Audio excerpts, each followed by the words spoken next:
कुमार स्वागत करता हूं आपके अपने YouTube चैनल सक्सेस मंत्रा बाय भव्या कश्यप में। आज के इस लेक्चर में पर्यावरण से संबंधित महत्वपूर्ण 40 प्रश्नों को MCQ के माध्यम से तैयार करेंगे। यह प्रश्न एग्जाम में बार बार पूछे जाते हैं। EVS के इन 40 महत्वपूर्ण प्रश्नों में कुछ प्रश्न सरल भी होंगे और कुछ प्रश्न आपको कठिन भी मिलेंगे, तो आपको सभी प्रश्न तैयार करना है। आप पूरे वीडियो को बहुत ही ध्यानपूर्वक लास्ट तक जरूर देखिएगा। चलिए प्रारंभ करते हैं। पहला प्रश्न है, सर्वाधिक जैव विविधता कहाँ पाई जाती है? ये बहुत सरल प्रश्न है और कई बार एग्जाम में पूछा गया है कि सर्वाधिक जैव विविधता कहाँ पाई जाती है। आपको बताना है। इसका ऑप्शन ए उष्णकटिबंधीय वर्षा वन में, ऑप्शन बी समशीतोष्ण वन में, ऑप्शन सी शंकुधारी वन में, या ऑप्शन डी आर्कटिक वन में। तो इसका सही आंसर लगा लीजिए। इसका सही आंसर है ऑप्शन ए, उष्णकटिबंधीय वर्षा वनों में सर्वाधिक जैव विविधता पाई जाती है। अब सर्वाधिक जो जैव विविधता होती है, बायोडाइवर्सिटी होती है, वो होती क्या है आपको हम बता दें।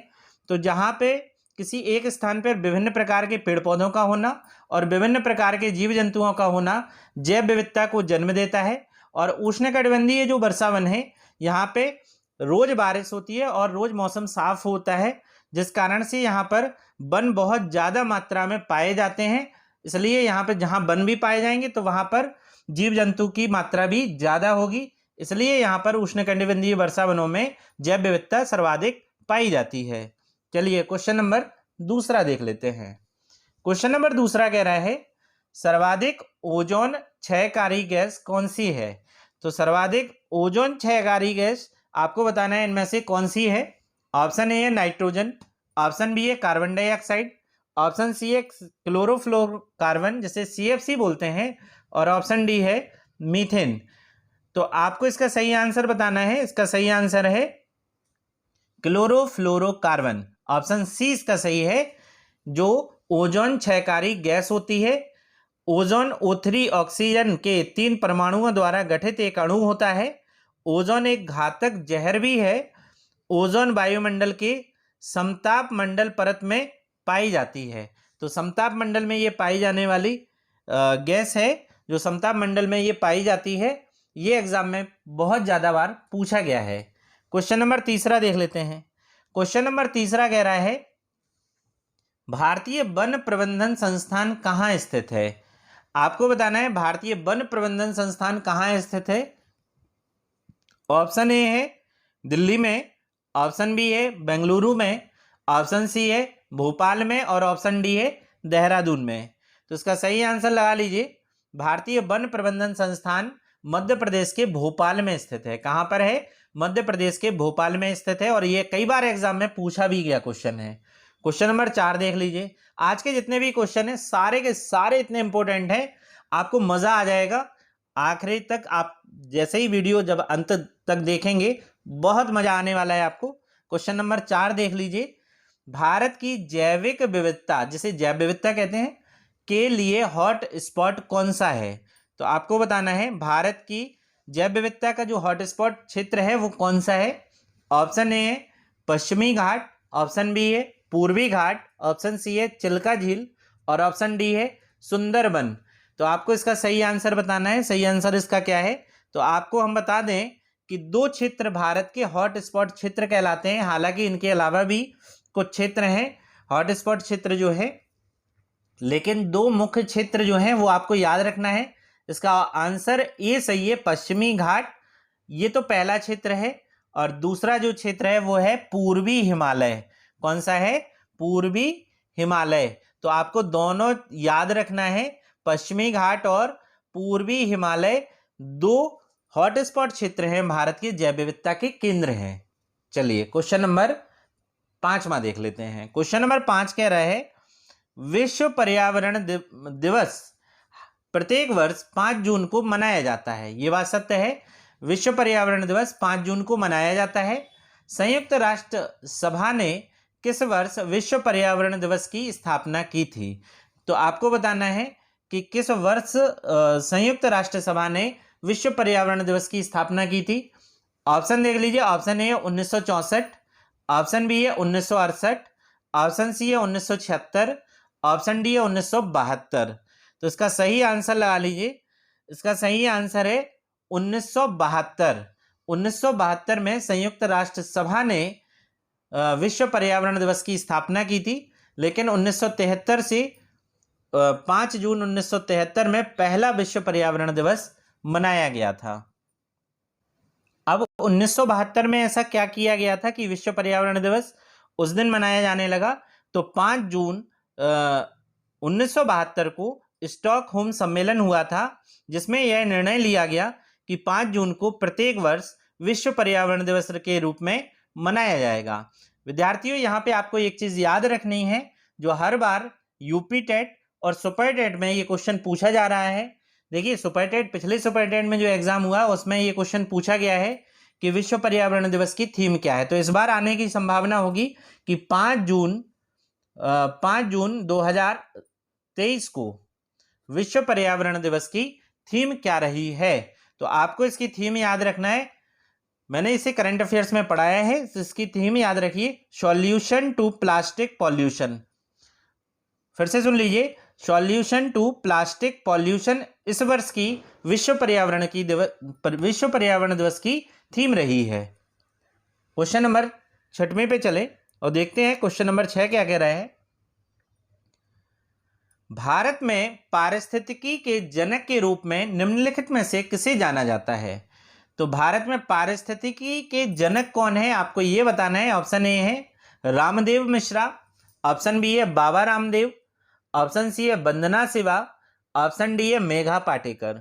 तो फटाफट इसका आंसर लगा लीजिए। इसका सही आंसर है रामदेव मिश्रा, ऑप्शन ए इसका सही है। चलिए क्वेश्चन नंबर 7। क्वेश्चन नंबर 7 कह रहा है, प्रसिद्ध वन्यजीव विशेषज्ञ जिन्हें प्रदेश के टाइगर मैन के नाम से जाना जाता है, ये कौन है? तो टाइगर मैन के नाम से कौन प्रसिद्ध वैज्ञानिक हैं, आपको ये क्वेश्चन में बताना है। ऑप्शन ए है कैलाश सांखला, ऑप्शन बी है फतेह सिंह राठौर, ऑप्शन सी है वाल्मीकि थापर, ऑप्शन डी है राजेंद्र सिंह।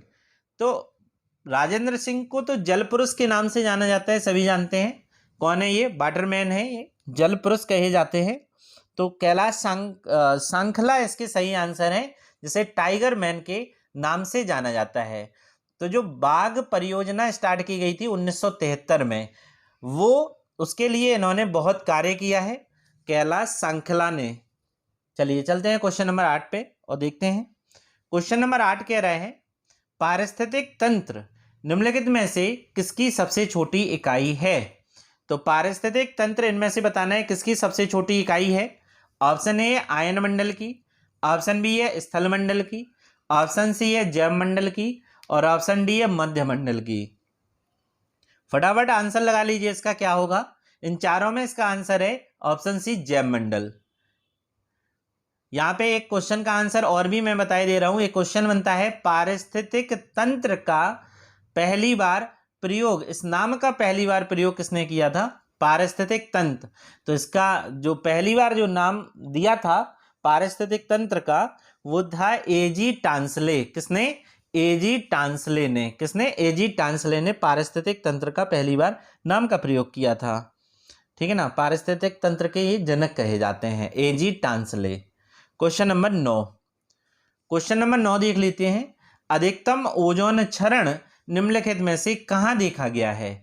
जो सर्वाधिक ओजोन क्षरण हुआ है वो इनमें से कहां देखा गया है? ऑप्शन देख लीजिए। ऑप्शन ए है उत्तरी ध्रुव, ऑप्शन बी है दक्षिणी ध्रुव, ऑप्शन सी है भूमध्य रेखा, ऑप्शन डी है इनमें से कोई नहीं। तो इसका सही आंसर क्या होगा? सर्वाधिक ओजोन क्षरण पूछ रहा है, कहां देखा गया है? तो ऑप्शन बी इसका सही है, दक्षिणी ध्रुव में ये देखा गया है। यूपी टेट में ये क्वेश्चन पूछा जा चुका है, आगे भी आने की संभावना है, इसलिए मैंने इस वीडियो में डाल दिया है। क्वेश्चन नंबर 10 पे चलते हैं। क्वेश्चन नंबर 10 कह रहा है, निम्नलिखित में से किसी एक जीव की कुछ प्रजातियां कवकों के कृषकों के रूप में जानी जाती हैं, वो कौन सी प्रजाति है? ठीक है ना, तो आपको इसका सही आंसर बताना है। ऑप्शन ए है चींटी, ऑप्शन बी है तिलचट्टा, ऑप्शन सी है केकड़ा, ऑप्शन डी है मकड़ी। ये यूपीपीसीएस में पूछा गया क्वेश्चन है। फिर से एक बार क्वेश्चन पढ़ लीजिए। निम्नलिखित में से किस एक जीव की कुछ प्रजातियां कवकों के कृषकों के रूप में जानी जाती हैं? तो इसका ऑप्शन हम बता दिए हैं, सही आंसर लगा लीजिए इसका ऑप्शन ए, चींटी इसका सही आंसर है। और नीचे लिखा है कुछ अन्य कीट जैसे दीमक, भृंग और मार्स पेरिविंकल भी कवक के कृषकों के रूप में जाने जाते हैं। तो आपको चींटी के अलावा ये भी याद रखना है, दीमक, भृंग और मार्स पेरिविंकल। चलिए क्वेश्चन नंबर 11। क्वेश्चन नंबर 11 कह रहे हैं प्रकाश संश्लेषण की दर डैश में अधिकतम होती है। तो किस प्रकाश में प्रकाश संश्लेषण की दर अधिकतम होती है आपको यह बताना है। ऑप्शन ए है हरे प्रकाश में, ऑप्शन बी है लाल प्रकाश में, ऑप्शन सी है आपका धवल प्रकाश में और ऑप्शन डी है नीले प्रकाश में। तो इसका सही आंसर लगा लीजिएगा, लाल प्रकाश में प्रकाश संश्लेषण की दर अधिकतम होती है। और किस प्रकाश में सबसे कम होती है? तो आपके बैगनी रंग के प्रकाश में सबसे कम होती है। अब यहाँ पे नीचे पढ़ लेते हैं। यहाँ पे प्रकाश संश्लेषण वह प्रक्रिया है जिसके द्वारा हरे पेड़ पौधे प्रकाश ऊर्जा को रासायनिक ऊर्जा में बदलते हैं। ये क्वेश्चन भी एग्जाम में पूछा जाता है कि प्रकाश संश्लेषण प्रक्रिया में हरे पौधे क्या करते हैं, तो प्रकाश ऊर्जा को रासायनिक ऊर्जा में बदलते हैं। दूसरा पॉइंट यहाँ पे है प्रकाश संश्लेषण के समय प्रकाश का लाल रंग अधिकतम अवशोषित होता है और वायलेट रंग मतलब बैंगनी रंग सबसे कम अवशोषित होता है। चलते हैं क्वेश्चन नंबर 12 पे। क्वेश्चन नंबर 12 है, एक कथन दिया है और दूसरा इसमें कारण दिया है। ए लिखा है कथन और आर लिखा है कारण। तो ए पे पढ़ लेते हैं, पत्तियों का रंग हरा है। ये स्टेटमेंट है कथन में, पत्तियों का रंग कैसा है? हरा है। बड़े ध्यानपूर्वक पढ़ना तब जाके ये क्वेश्चन हो पाएंगे, इसलिए कह रहे थे कुछ क्वेश्चन तो आपके बहुत सरल हैं और कुछ क्वेश्चन ऐसे हैं थोड़ा सा कठिन है। ठीक है, तो स्टेटमेंट कह रहा है पत्तियों का रंग हरा है। रीजन बता रहा है, क्या रीजन है? क्लोरोफिल पत्तियों में मौजूद एक हरा वर्णक होता है जिस कारण पत्तियों का रंग हरा होता है। तो क्या ये सही है? आपको ये बताना है। ऑप्शन ए है, ए और आर दोनों सत्य हैं, आर ए की सही व्याख्या कर रहा है। ऑप्शन बी है, ए और आर दोनों सत्य हैं, आर ए की सही व्याख्या नहीं कर रहा है। ऑप्शन सी है, ए सही है परंतु आर गलत है। और ऑप्शन डी है, ए गलत है परंतु आर सही है। तो इसका सही आंसर लगा लीजिए, ये दोनों सही हैं। क्यों? क्योंकि क्लोरोफिल पत्तों में मौजूद एक हरा वर्णक होता है जिस कारण पत्तियों का रंग हरा होता है, इसलिए ऑप्शन ए सही है आपका। समझ गए? क्वेश्चन नंबर 13 पे चलते हैं। क्वेश्चन नंबर 13 कह रहा है शुष्क वन अनुसंधान संस्थान डैश में स्थित है। तो शुष्क वन अनुसंधान संस्थान कहाँ स्थित है आपको यह बताना है। ऑप्शन ए है जयपुर में, ऑप्शन बी है अहमदाबाद में, ऑप्शन सी है जोधपुर में, ऑप्शन डी है देहरादून में। फटाफट इसका आंसर लगा लीजिए, सभी बच्चे जानते होंगे इसका आंसर क्या है। ऑप्शन सी जोधपुर इसका सही आंसर है। शुष्क वन अनुसंधान संस्थान जोधपुर में स्थित है। क्वेश्चन नंबर 14 पे देख लेते हैं क्या है।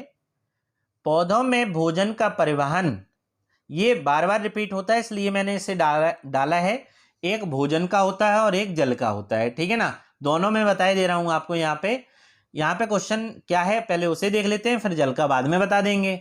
पौधों में भोजन का परिवहन करने वाला ऊतक है। तो ये ऊतक कौन सा है जो भोजन का परिवहन एक स्थान से दूसरे स्थान तक करता है, ठीक है ना। तो आपको इसका सही आंसर बताना है। ऑप्शन ए है जाइलम, ऑप्शन बी है फ्लोएम, ऑप्शन सी है कोलेन काइमा, ऑप्शन डी है पेरेंकाइमा। तो इसका सही आंसर आपको बताना है। इसका सही आंसर क्या है? तो इसका सही आंसर है ऑप्शन बी फ्लोएम, पौधों के भोजन का परिवहन करने वाला एक ऊतक है। अब एग्जाम में अगर आपसे पूछा जाए पौधों में जल का परिवहन करने वाला ऊतक कौन सा है, तो वो होगा जाइलम। जल, जा से जल, जा से जाइलम याद रखना है। तो वो कौन सा होगा? जाइलम होगा। इसकी ट्रिक देख लीजिए, जा से जल, जा से जाइलम, समझ रहे हैं? जा से जल है, जा से जाइलम है, जो भोजन को, जो जल को पौधे में एक स्थान से दूसरे स्थान तक ले जाता है। और एफ से फूड है, एफ से फ्लोएम हो जाएगा, ठीक है ना। फूड मतलब भोजन होता है, और एफ फ्लोएम मतलब ये ऊतक है, टिश्यू है, जो भोजन का पौधे में परिवहन करता है। तो जा से जल, जा से जाइलम, एफ मतलब फूड, और एफ से फ्लोएम। चलिए क्वेश्चन नंबर 15 पे चलते हैं। क्वेश्चन नंबर 15 कह रहा है द्विनाम पद्धति प्रणाली, कौन सी द्विनाम पद्धति प्रणाली किसके द्वारा दी गई थी? इसका सही आपको आंसर बताना है। जो द्विनाम पद्धति प्रणाली है वो किसके द्वारा दी गई थी? ऑप्शन ए है कैरोलस लिनियस, ऑप्शन बी है स्ट्रिकलैंड, ऑप्शन सी है हक्सले, ऑप्शन डी है चार्ल्स डार्विन। तो इसका सही आंसर है, जो द्विनाम पद्धति है उसका सही आंसर आपका है कैरोलस लिनियस। सही आंसर इसका लगा लीजिए, कैरोलस लिनियस है, जिसने द्विनाम पद्धति के जन्मदाता इन्हें कहा जाता है। इन्होंने ये बताया था कि कोई भी जीव जंतु हो या कोई भी पेड़ पौधे हैं या कोई भी वस्तु मतलब जो जीवित है, उनके लिए द्विनाम पद्धति होती है, जिसमें एक वंश होता है और एक उसकी जाति होती है। जैसे यहाँ पे नीचे हमने समझाने के लिए लिखा है मैंगीफेरा इंडिका, ये आम का बायोलॉजिकल नेम है मैंगीफेरा इंडिका। इसमें पहला नाम जो है मैंगीफेरा वो सामान्य नाम या वंश को इंगित करता है, और दूसरा नाम है इसमें इंडिका, जो विशिष्ट गुण सूचक या जाति को दर्शाता है। ठीक है, जैसे मानव का है होमो सैपियंस, तो होमो जो है वो वंश है और सैपियंस क्या है? जाति है। क्वेश्चन नंबर 16 पे देख लेते हैं। क्वेश्चन नंबर 16 कह रहा है राष्ट्रीय पर्यावरण अभियांत्रिकी अनुसंधान संस्थान नीरी कहाँ स्थित है? तो अगर आपको हिंदी में दिया है तो आपको याद करना है, नहीं तो इसकी ट्रिक बहुत अच्छी है, अभी हम बताए दे रहे हैं। ऑप्शन देख लीजिए, ऑप्शन ए है नई दिल्ली, ऑप्शन बी है कोलकाता, ऑप्शन सी है नागपुर, ऑप्शन डी है हैदराबाद। तो यहाँ पे नीरी अगर आपसे पूछे तो एन से नीरी, एन से नागपुर, क्या है? नीरी नागपुर। ये आपकी ट्रिक बन जाती है, एन से नीरी हो गया, एन से नागपुर हो गया। लेकिन अगर आपसे हिंदी में पूछ लिया उसने पूरा फुल फॉर्म राष्ट्रीय पर्यावरण अभियांत्रिकी अनुसंधान संस्थान, तो आपको याद रखना है ये कहाँ पे है? नागपुर में। और अगर उसने नीरी दे रखा है तो भी आप क्या लगा दें? उसमें नागपुर लगा दें। क्वेश्चन नंबर 17 पे चलते हैं। क्वेश्चन नंबर 17 कह रहा है निम्नलिखित में से कौन सा भारत का सबसे बड़ा राष्ट्रीय उद्यान है? ये एग्जाम में कई बार पूछा गया है। आपको नेशनल पार्क बताना है कि इनमें से कौन सा सबसे बड़ा राष्ट्रीय उद्यान है। ऑप्शन ए है रणथंभौर राष्ट्रीय उद्यान, ऑप्शन बी है जम कार्बेट राष्ट्रीय उद्यान, ऑप्शन सी है हेमिस राष्ट्रीय उद्यान, ऑप्शन डी है काजीरंगा राष्ट्रीय उद्यान। तो पहले हम आपको बता दें ये सभी राष्ट्रीय उद्यान किन राज्यों में है। तो रणथंभौर जो है वो राजस्थान में है। कहाँ पे है? राजस्थान में है। और जम कार्बेट आपका आप सभी जानते हैं उत्तराखंड में है, जम कार्बेट उत्तराखंड में है। हेमिस चला गया लद्दाख में, हेमिस लद्दाख में है। और काजीरंगा जो है वो आपका असम में है। कहाँ पे है? असम में है। तो आपको सभी राष्ट्रीय उद्यान जितने भी हैं उन्हें याद करना है कि वो किस राज्य में है, ये भी आपसे क्वेश्चन पूछता है। ठीक है ना, कौन सा नेशनल पार्क किस राज्य में है और उसकी क्या विशेषता है, इसके लिए हमने एक पूरा डिटेल में वीडियो बना रखा है। आप प्लेलिस्ट में जाकर उसे देख सकते हैं और वहां से तैयार कर सकते हैं। इसीलिए हम बता रहे हैं कि यहाँ से क्वेश्चन पूछा जाता है। अब यहाँ पे पूछा गया भारत का सबसे बड़ा राष्ट्रीय उद्यान कौन सा है, तो वो होगा option C Hemis national park, जो लद्दाख केंद्र शासित प्रदेश में स्थित है। हेमिस नेशनल पार्क भारत का सबसे बड़ा नेशनल पार्क है। क्वेश्चन नंबर 18 पे चलते हैं। क्वेश्चन निम्नलिखित में से कौन सा रामसर स्थल उत्तर प्रदेश में स्थित नहीं है? थोड़ा सा ये कठिन बन रहा है क्वेश्चन, लेकिन ये पीसीएस में पूछा गया क्वेश्चन है, तो आपको इसका सही आंसर बताना है कि कौन सा रामसर स्थल नहीं है। ऑप्शन ए है सूर सरोवर, ऑप्शन बी है सुरनसर मानसर झीलें, ऑप्शन सी है समसपुर पक्षी अभ्यारण्य, ऑप्शन डी है सरसई नावर झील। तो सरसई नावर झील सही बताइए, इसमें सही आंसर क्या है? तो इसका सही आंसर हो गया आपका ऑप्शन बी सुरनसर मानसर झीलें। ये आपको हम बता दें, ये रामसर स्थल तो है लेकिन उत्तर प्रदेश का नहीं है, ये जम्मू कश्मीर का है। कहाँ का है? J&K जम्मू कश्मीर का है। सुरनसर मानसर झीलें कहाँ पे हैं? जम्मू कश्मीर में है। और इन्हें 2005 में रामसर सम्मेलन के रूप में नामित किया गया था। 2005, ये भी याद रखना है। क्वेश्चन नंबर 19 देख लेते हैं। क्वेश्चन नंबर 19 कह रहा है निम्नलिखित में से कौन वायु प्रदूषण का सूचक है? ये तो मोस्ट इंपोर्टेंट क्वेश्चन है। कौन इनमें बताइए कि वायु प्रदूषण का सूचक है? ऑप्शन ए है शैवाल, ऑप्शन बी है लाइकेन, ऑप्शन सी है मास, ऑप्शन डी है यूकेलिप्टस। तो ये आप जानते हैं यूकेलिप्टस जो है इसे तो प्रकृति का संकट कहा जाता है। प्रकृति का ये विनाश करता है। क्यों करता है? क्योंकि ये आसपास के क्षेत्र में जितना पानी है उसे सोख लेता है, इसलिए प्रकृति का ये दुश्मन भी कहा जाता है। यूकेलिप्टस में आपको इतनी सारी चीजें याद रखनी है। अब यहाँ कह रहा है वायु प्रदूषण का कौन सूचक है? तो इसका सही आंसर है ऑप्शन बी लाइकेन। कौन है? लाइकेन वायु प्रदूषण का सूचक है। तो लाइकेन जो है वो दो अलग अलग जीव से मिलकर बनता है। कौन से वो जीव हैं? तो आप लिख लीजिए यहाँ पे कवक प्लस शैवाल। कवक और दूसरा कौन सा है? शैवाल। ये दोनों की संकर प्रजाति है। कौन? लाइकेन। ये भी एग्जाम पे पूछा जाता है कि लाइकेन किन किन जीवों से मिलकर बनता है? तो कवक और शैवाल इन दो से मिलकर बनता है।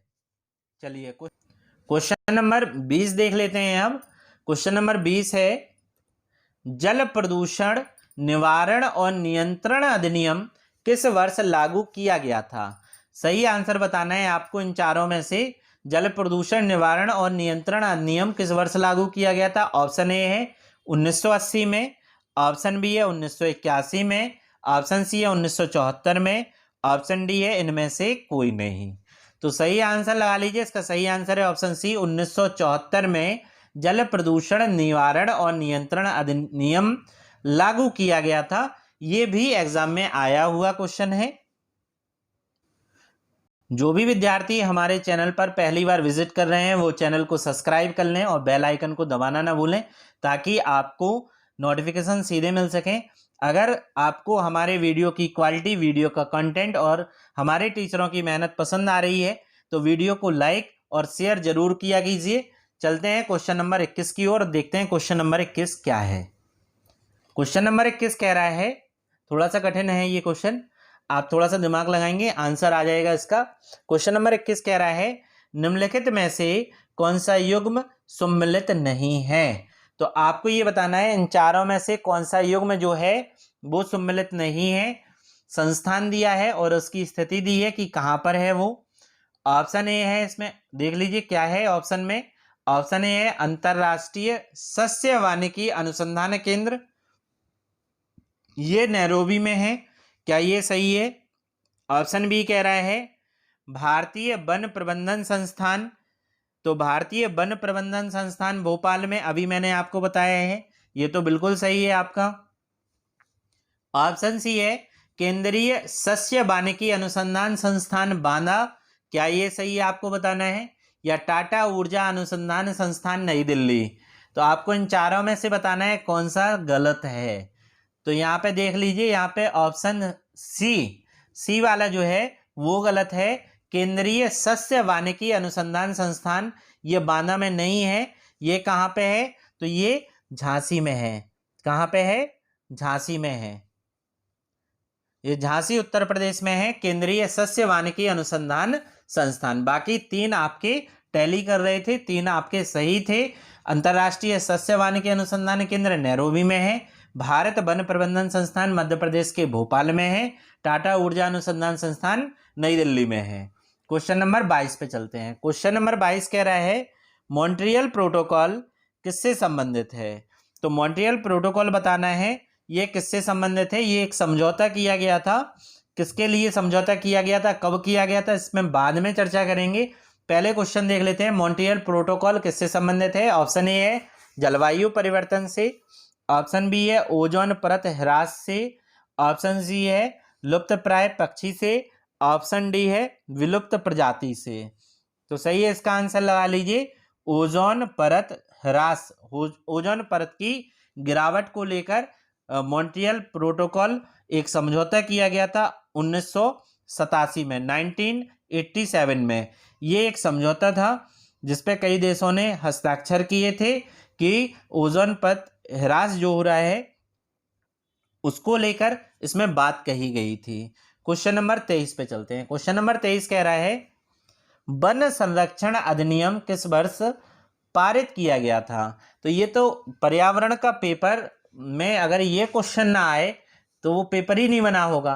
वन संरक्षण अधिनियम पूछा जाता है, कब पारित किया गया था? ऑप्शन ए 1986 में, ऑप्शन बी है 1990 में, ऑप्शन सी है 1980 में, ऑप्शन डी है 1988 में। तो इसका सही आंसर लगा लीजिए वन संरक्षण अधिनियम 1980, ऑप्शन सी इसका सही है।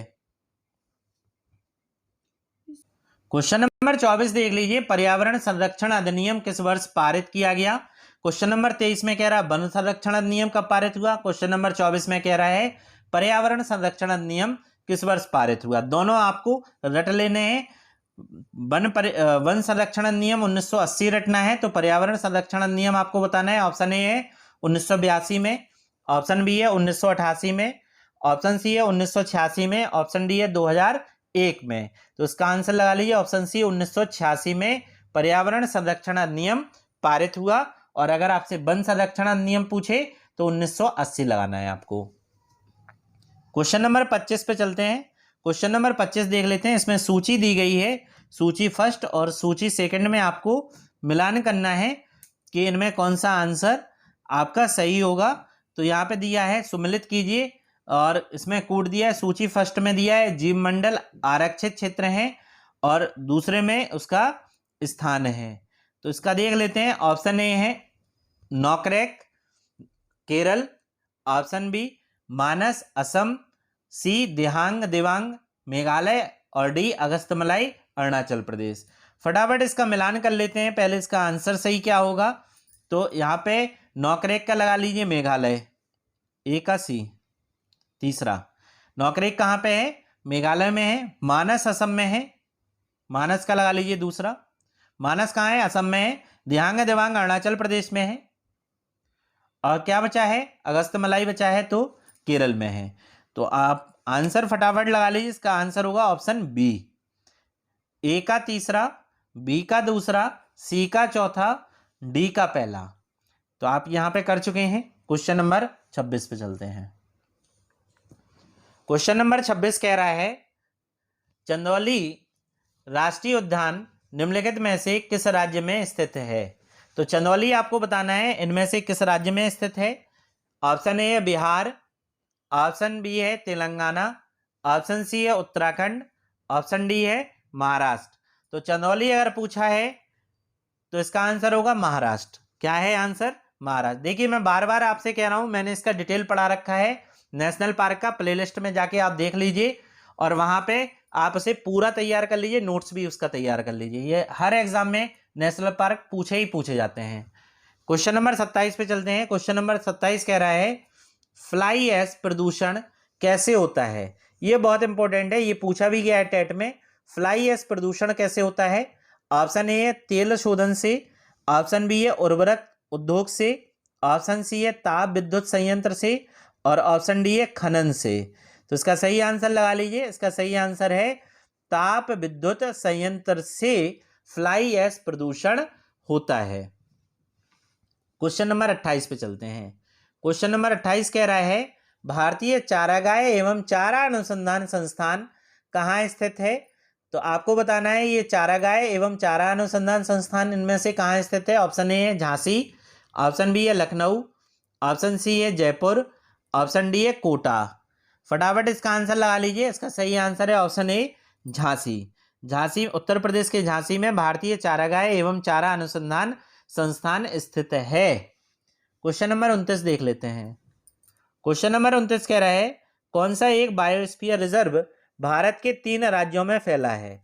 ये थोड़ा सा कठिन क्वेश्चन बन जाते हैं क्योंकि आप बायोस्फीयर रिजर्व तो पढ़ते हैं कि कौन सा किस राज्य में है, लेकिन यहाँ पे क्वेश्चन थोड़ा सा बढ़ा दिया है, पूछ लिया गया है कि कौन सा एक इन चारों में से एक ऐसा बायोस्फीयर रिजर्व है जो 3 राज्यों में फैला हुआ है।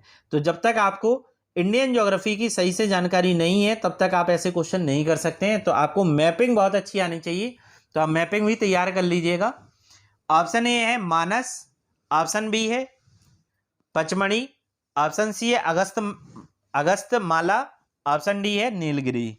तो इसका सही आंसर है ऑप्शन डी नीलगिरी।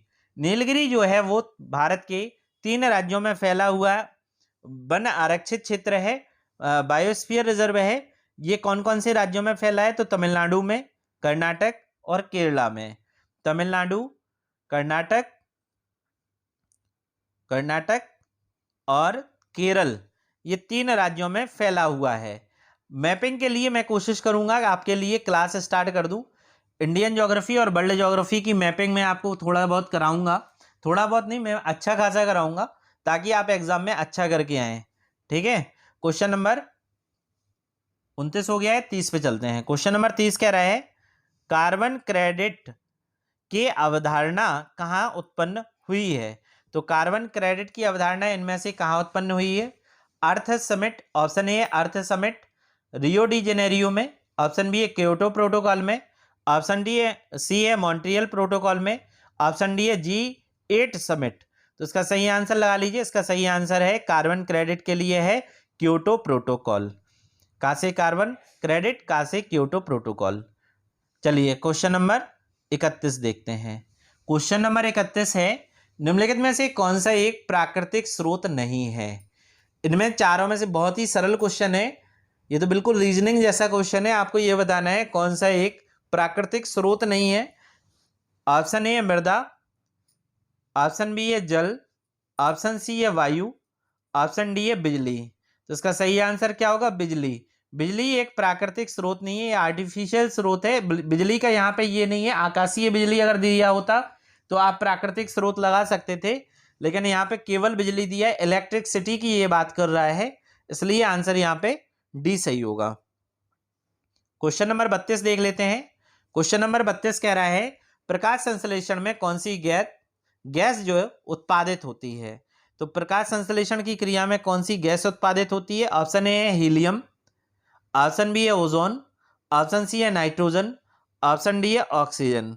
तो प्रकाश संश्लेषण में जो गैस उत्पादित होती है वो है ऑक्सीजन, ऑप्शन डी इसका सही है। क्वेश्चन नंबर 33 देख लेते हैं। क्वेश्चन नंबर 33 कह रहा है इको मार्क, कई बार एग्जाम में पूछा गया क्वेश्चन, बहुत इंपॉर्टेंट क्वेश्चन है ये।